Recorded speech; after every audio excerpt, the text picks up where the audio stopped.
First Contact and Deception. The massive Kelveren warship Darkspear emerged from hyperspace at the edge of an unremarkable solar system, its crystalline hull refracting the light of a yellow sun. High Admiral Vexthor stood on the command deck, his scaled fingers drumming against the obsidian control panel as he studied the holographic display of the third planet. "Another primitive world," he announced to his bridge crew, mandibles clicking in amusement. "Look at their crude satellites and their single inhabited world. They haven't even established bases on their neighboring planets." The Kelveren Empire had conquered 1,000 worlds this way. Find a developing civilization, overwhelm them with superior technology, and add their resources to the Empire's ever-growing might. Their scouts had detected radio signals from this system months ago, and the transmissions painted a clear picture. A species just beginning to reach for the stars. But deep beneath the Rocky Mountains on Earth, in a facility that officially didn't exist, General Sarah Chen watched the alien vessel's arrival on quantum-linked displays that showed far more than simple radar. She stood in the center of the Strategic Defense Command, surrounded by holographic readouts that tracked every movement of the Kelveren ship. "Right on schedule," she said, her voice steady despite the gravity of the moment. Humanity had known this day was coming for nearly 30 years, ever since the first quantum telescopes detected the Kelveren Empire's expansion across the galaxy. "Their ship matches all our intelligence," reported Commander James Rodriguez, head of the Technical Analysis Division. "Crystal-based computing, graviton drive systems, and exactly the same weaknesses our deep space probes identified." Humanity had made a decision long ago. When they detected the first signs of the Empire's existence, they would not announce themselves to the galaxy. Instead, they would watch, learn, and prepare, while maintaining a carefully crafted facade of a civilization just entering the space age. Earth's nations had united in secret to develop technologies that operated on entirely different principles than those used by the Kelverens. "They're initiating their first scan," announced Captain Lisa Wong from her sensor station, feeding them exactly what they expect to see. The quantum camouflage systems buried across Earth's surface and throughout the solar system activated, presenting a carefully crafted illusion. The Kelverens would see outdated satellite networks, primitive space stations, and the early stages of lunar colonization. They would not detect the vast networks of quantum-linked defense platforms, the fleets of stealth ships hidden in dimensional pockets throughout the solar system, or the true extent of human advancement. On the Darkspear, High Admiral Vexthor received the initial scan results with satisfaction. "Prepare the standard first contact package," he ordered. "Let's show these primitives the glory of the Kelveren Empire." The message that boomed across Earth's communication channels was exactly what humanity expected. A demand for submission wrapped in the pretense of benevolent uplift. The Kelverens offered to guide humanity into the galactic community, to protect them from the dangers of space, and to share their advanced technology, all in exchange for complete integration into the Empire. In the Strategic Defense Command, General Chen allowed herself a small smile as she prepared Earth's response. "Send the message exactly as planned," she ordered. "Let them think we're appropriately awed by their technology." Earth's reply was transmitted using deliberately primitive communication methods. "We are honored by your arrival, mighty visitors from the stars. Our leaders request time to discuss your generous offer and prepare our world for this momentous change." On the Darkspear, Vexthor's mandibles clicked rapidly, a sign of amusement among his species. "They're even more primitive than we thought," he said to his second-in-command. "They'll need at least a dozen of our ships to properly overawe them. Signal the rest of the fleet."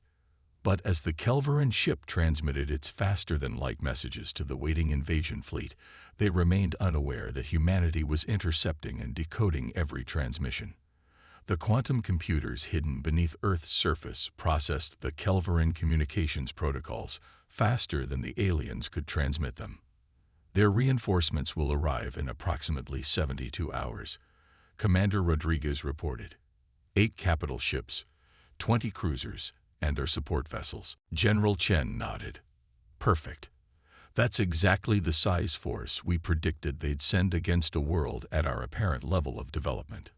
She turned to face the assembled command staff, her expression serious. Humanity has hidden in the shadows for 3 decades, developing technologies the Kelverans can't even imagine. We've learned everything about them while revealing nothing about ourselves. She gestured to the tactical display, showing the position of Earth's hidden defenses. For generations, we've prepared for this moment. The Kelverans think they're following their standard conquest protocol, but they're actually walking into the most elaborate trap ever created by human hands. As the hours ticked by, the Kelveran High Admiral watched with growing satisfaction as his scans showed the humans scrambling to respond to his arrival. He observed their primitive military vessels gathering in predictable defensive formations, their leaders holding emergency meetings, their populations reacting with the expected mix of fear and awe. But he couldn't see the quantum-linked defensive grid powering up throughout the solar system, the dimensional pocket fleets moving into perfect ambush positions, or the advanced AI systems calculating optimal combat solutions for every possible Kelveran tactical approach. In 72 hours, the Kelveran Empire would learn that they had made the greatest mistake in their history. They had judged humanity by their visible technology, never considering that an entire civilization might choose to hide their true capabilities until the perfect moment to reveal them. The stage was set for a confrontation that would change the galaxy forever, and humanity was ready to emerge from the shadows with devastating effect. The Silent Strike. The Kelveran reinforcement fleet arrived precisely as predicted, their crystalline ships emerging from hyperspace in a precise formation that had conquered countless worlds. Grand Commander Zixtal stood proudly on his flagship's bridge, watching as 30 warships arranged themselves around the dark spear. "Show them our might," he ordered. "Let them see the full glory of the Kelveran Empire before they submit." The fleet spread out in a spectacular display of coordinated movement, their crystal hulls catching the sunlight and creating a dazzling light show visible from Earth's surface. It was a sight that had caused many civilizations to surrender without a fight. In the Strategic Defense Command, General Chen watched the display with clinical detachment. "They always do love their theatrics," she observed. Status of the quantum web. "Fully deployed and undetected," Captain Wong reported.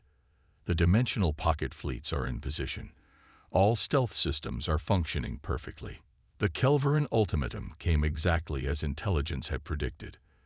They demanded Earth's immediate surrender and integration into the Empire, threatening overwhelming force if they encountered any resistance. Their message was broadcast on all frequencies, designed to bypass any attempted communication blocks.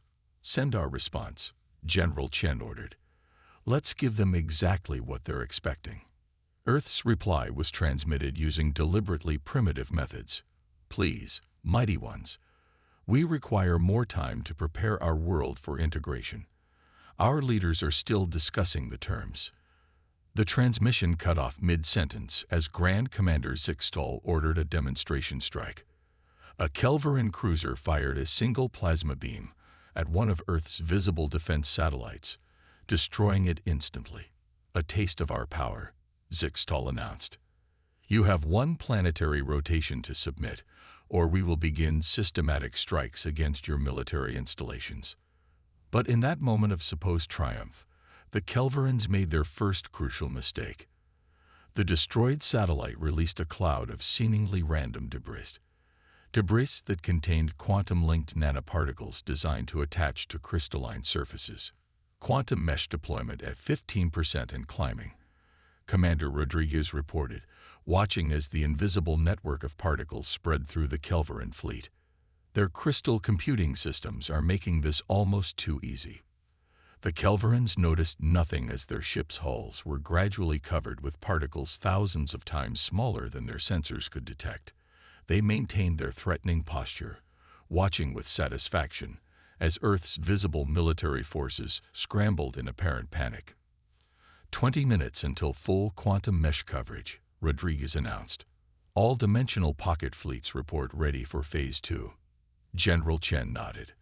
Initiate the Pythia Protocol. Deep within the quantum computers hidden beneath Earth's surface, humanity's most advanced AI systems began their work. The quantum mesh particles provided direct access to the Kelveran's crystal-based computing networks. While the alien cybersecurity was formidable against conventional attacks, they had never encountered anything like the quantum AI hybrid systems humanity had developed. On the Kelveran flagship, the first sign that something was wrong came when their gravitic sensors began reporting impossible readings. Grand Commander, an officer called out, mandibles clicking in confusion. Our systems are detecting spatial distortions, but they're unlike anything in our database. Before Zixtal could respond, reality seemed to tear open around his fleet. Massive warships emerged from dimensional pockets that shouldn't have existed, their hulls covered in materials that absorbed all scanning attempts. They were smaller than Kelveran vessels, but moved with impossible precision and speed. Impossible, Zixtal roared. Their technology is primitive. We saw their satellites, their early space vessels. Sir, another officer interrupted. Our weapons systems are not responding. Something is interfacing directly with our crystal matrices. Through the quantum mesh, humanity's AI systems had already gained control of the Kelveran fleet's basic functions. Their weapons remained powered down, their shields fluctuated randomly, and their engines responded sluggishly to commands. General Chen's voice broadcast across every Kelveran communication channel, no longer using primitive radio, but speaking directly through their advanced networks. You assumed that what you could see was all that existed. You judged our civilization by the technology we chose to show you, never considering that we might have spent decades preparing for this moment. The human fleet moved with devastating efficiency, their positions calculated by AI systems that had run millions of combat simulations. Their weapons were based on principles the Kelverans had never encountered, graviton inversions that bypassed shields, quantum-locked plasma that couldn't be deflected, and nanite swarms that could dismantle crystal computing systems at the molecular level. Hold position and power down your weapons, General Chen commanded. Your ships are already compromised. You can surrender now and preserve the lives of your crews, or we can demonstrate exactly how complete our control of your systems has become. To emphasize the point, every crystal display on every Kelveran ship suddenly showed the same image, a complete technical readout of their own vessels, including specifications they thought were their empire's most closely guarded secrets. The battle, if it could even be called that, lasted less than 10 minutes. The mighty Kelveran fleet, which had never known defeat, found itself completely immobilized by an enemy they had gravely underestimated. As Grand Commander Zixtal transmitted his surrender, he asked the question that would echo through the Empire. How? How did you hide all of this? General Chen's reply was simple. We learned long ago that the greatest power lies not in showing your strength, but in choosing the perfect moment to reveal it. The first phase of humanity's emergence onto the galactic stage was complete. But as General Chen knew, this was only the beginning. The real challenge would come when news of this defeat reached the Kelveran Empire's capital. Their response would be massive, desperate, and absolutely predictable to a civilization that had spent decades studying them. Humanity was ready for what would come next.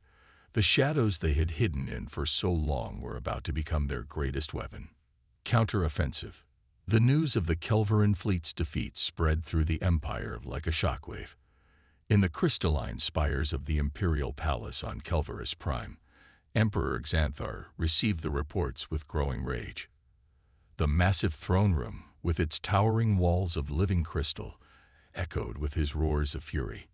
Impossible, he raged, his ceremonial armor clicking as he paced.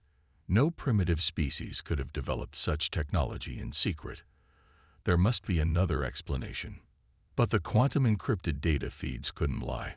30 of the Empire's finest ships, immobilized and captured by a civilization they had dismissed as primitive.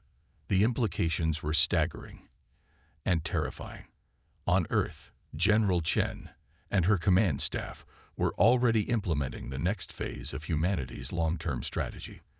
The captured Kelveran ships had provided a wealth of intelligence, confirming everything their covert observations had suggested about the Empire's structure and vulnerabilities. Their entire civilization depends on their quantum crystal networks, Commander Rodriguez explained, gesturing to a holographic display of the Empire's communication systems.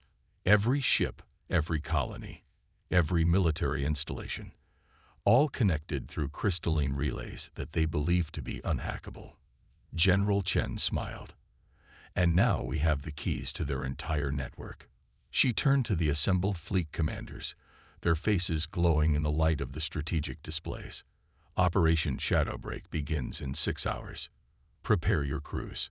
Throughout the solar system, humanity's stealth fleets made final preparations.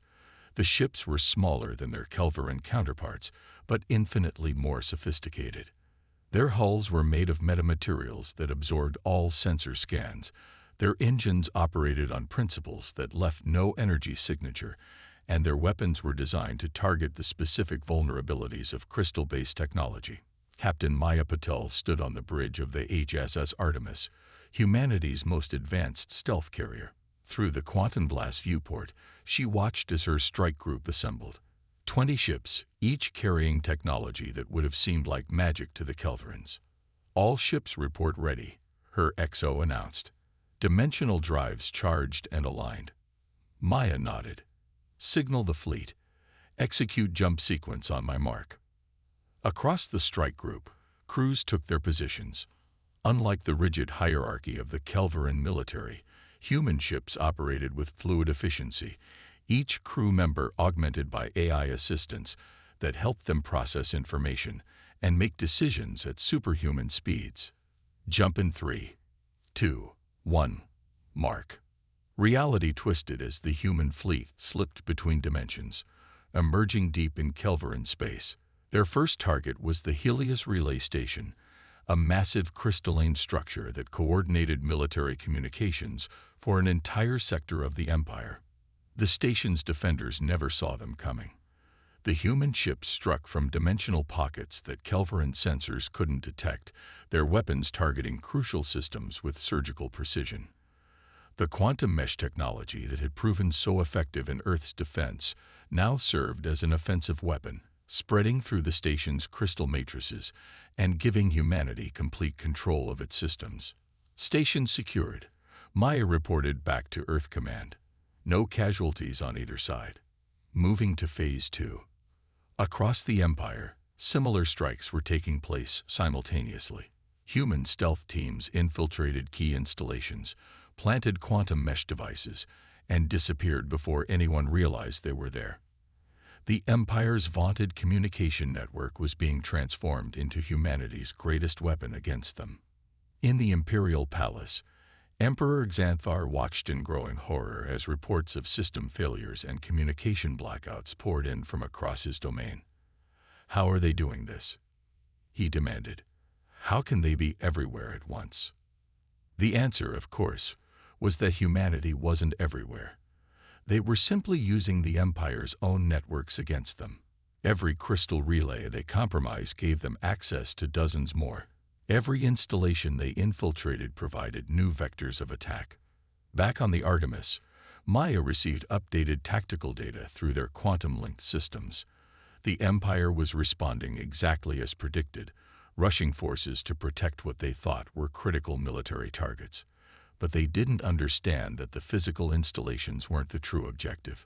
They still think this is a conventional war, she observed to her crew. They don't realize we're fighting on an entirely different level. General Chen's voice came through their secure channel. The Emperor has ordered their entire home fleet to protect their central crystal matrix, exactly as we predicted. Commence Phase 3. Maya allowed herself a small smile. The Empire was about to learn that concentrating their forces around physical locations was worse than useless against an enemy that could strike through dimensions and infiltrate their most secure networks. The true battle for the galaxy was about to begin, and humanity had already ensured its outcome through decades of patience, preparation, and understanding their enemy better than they understood themselves. The heart of the Empire. The crystalline spires of Kelveris Prime glittered like frozen fire in the light of three suns. The imperial capital world was meant to be impregnable, protected by the largest concentration of military power in known space. 5,000 warships patrolled the system, their sensors scanning constantly for any sign of human vessels. But they were looking in the wrong place, in the wrong way, for the wrong thing. Dr. Elena Santos stood in a hidden chamber deep beneath the Imperial Palace, her quantum infiltration team having arrived weeks before the first human strike, through methods the Kelverans couldn't even comprehend. Their dimensional pocket technology had allowed them to insert sleeper cells throughout the capital long before the war began. "Final preparations are complete," she subvocalized, her words carried instantly to Earth through quantum entanglement communicators. The neural mesh is fully integrated with their central crystal matrix. In the Strategic Defense Command on Earth, General Chen received the confirmation with satisfaction. "Excellent. Stand by for Phase 4 initialization. The Emperor's response to our attacks has been exactly what our psychological models predicted." The Kelveran Empire had responded to humanity's surgical strikes with increasingly desperate shows of force. They had concentrated their fleets around key installations, fortified their central worlds, and placed their entire military on high alert. But in doing so, they had played directly into humanity's hands.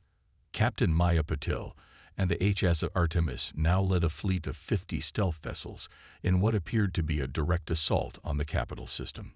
The Kelverans detected them coming, exactly as planned. "Enemy fleet responding," Maya reported, watching the Imperial Armada move to intercept them. "They're committing 90% of their home defense forces to stop us." General Chen's voice came through the quantum link. "Perfect. Continue with the visible assault. Dr. Santos, you have authorization to begin." In her hidden chamber, Elena activated the quantum mesh that her team had spent weeks weaving through the crystal matrices of the Imperial Palace. The neural interface she wore allowed her to see the flow of data through the Empire's networks, streams of information that the Kelverans thought were perfectly secure. "Beginning system override," she announced. "Initiating protocol Prometheus." Throughout the palace, crystal displays flickered. Security systems wavered. Communication networks stuttered. But these were merely the visible signs of a much deeper infiltration. Emperor Xanthar stood in his war room, surrounded by holographic displays showing the human fleet's approach. "Let them come," he declared to his generals. "Their arrogance in attacking our capital will be their undoing." Then every crystal in the palace turned black. When they reactivated seconds later, they showed something that caused the Emperor's mandibles to click in shock. Complete schematics of his own palace's security systems, details of his empire's most secret military protocols, and transcripts of private communications between his most trusted advisors. Elena's voice echoed through the crystal matrices. "Emperor Xanthar, your empire's technology has been compromised at its most fundamental level. We have had access to your systems since before you knew we existed. The palace's defensive crystals, the most sophisticated security system in the empire, deactivated all at once. Doors that had been sealed for centuries opened. Hidden chambers were exposed. And most importantly, the neural inhibitor fields that had kept the empire's subjected species docile and compliant shut down. Throughout the capital, throughout the empire, the truth began to spread through the very networks the Kelverans had built to maintain their control. The Emperor's private archives, open for all to see, revealed centuries of manipulation, subjugation, and crimes against countless species. "Your empire wasn't built on superiority," Elena continued, her words reaching every crystal display in the capital. "It was built on suppression. You didn't conquer through strength, but through neural manipulation and technology that kept other species from reaching their potential." In orbit, Maya's assault fleet suddenly vanished. They had never been anything more than quantum holograms designed to draw the Imperial forces out of position. The real human attack was already complete, carried out through crystal matrices and neural networks rather than weapons and ships. Emperor Xanthar watched in horror as his empire began to unravel. The neural inhibitors that had kept dozens of species in check were gone. The security systems that had protected his rule were exposed. The lies that had maintained imperial control for centuries were laid bare for all to see. "How?" he demanded. "How did you do this?" General Chen's voice answered him, carried through his own command crystals. "We studied you for decades. We saw how your empire really worked. And we developed countermeasures not just for your weapons, but for the very foundations of your power." Throughout the empire, subjected species began to wake from their induced compliance. The Kelveran's greatest secret, their use of crystal technology to suppress the cognitive and technological development of other civilizations, was exposed. The crystal spires of Kelveris Prime, once symbols of imperial might, now broadcast the truth to every world in the empire. Humanity hadn't just defeated the Kelverans militarily, they had shattered the very foundations of their power. The age of the Kelveran Empire was over, ended not by force of arms, but by the careful, patient application of human ingenuity and understanding. A new era was about to begin. Dawn of a new era. 1 year after the fall of the Kelveran Empire, representatives from 100 species gathered in Earth's recently completed Galactic Assembly. The vast chamber, with its transparent quantum blast dome showing the stars above, represented everything humanity had hoped to achieve. General Chen, now serving as Earth's representative to the new Galactic Coalition, stood at the central podium.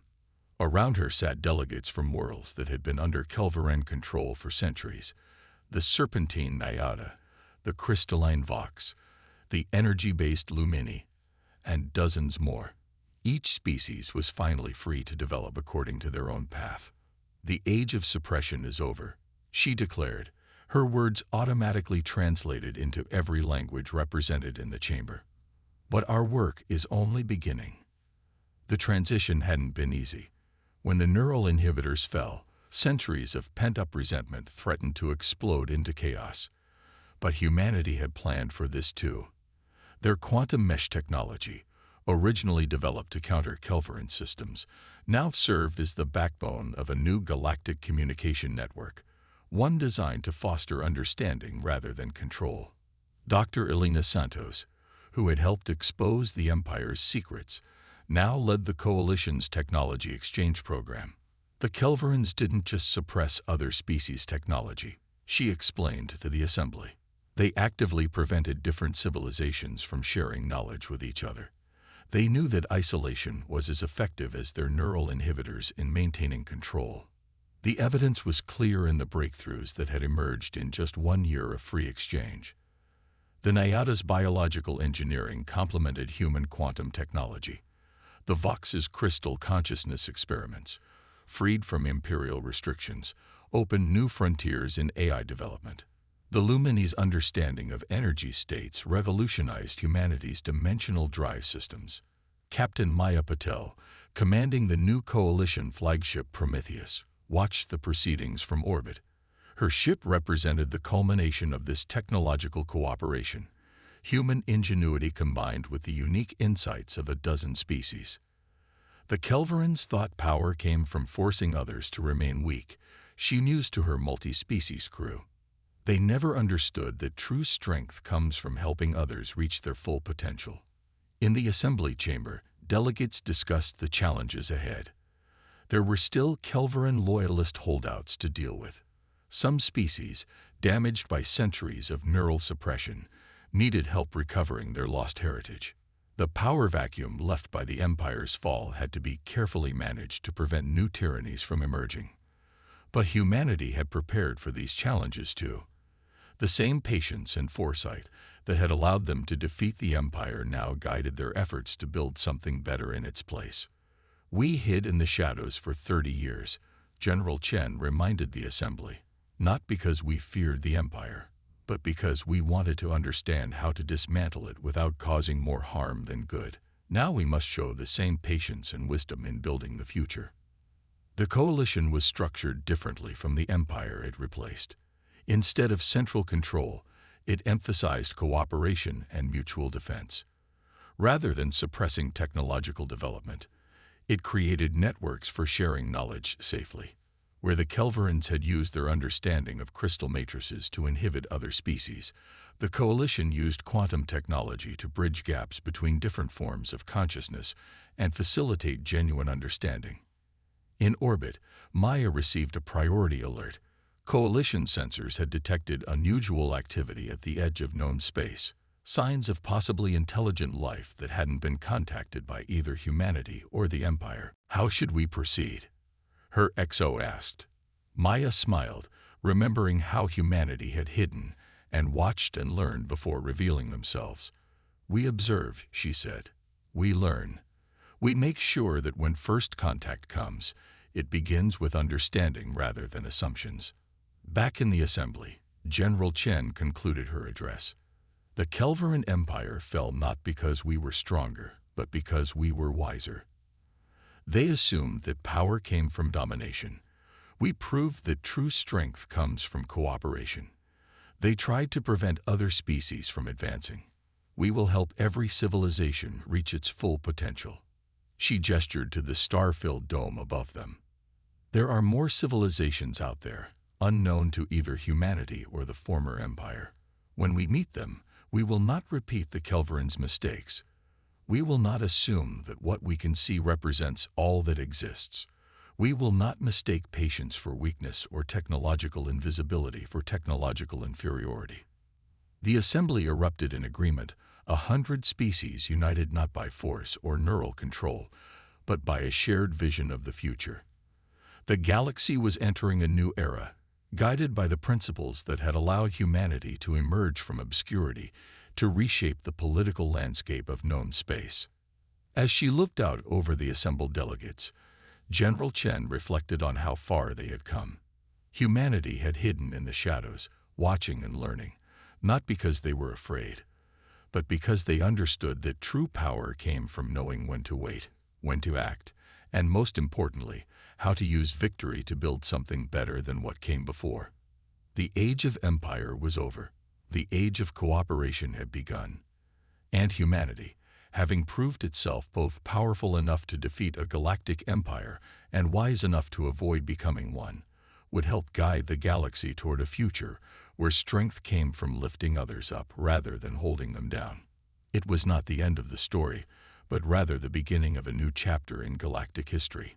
The stars above the assembly shone with new promise, not as prizes to be conquered, but as frontiers to be explored together.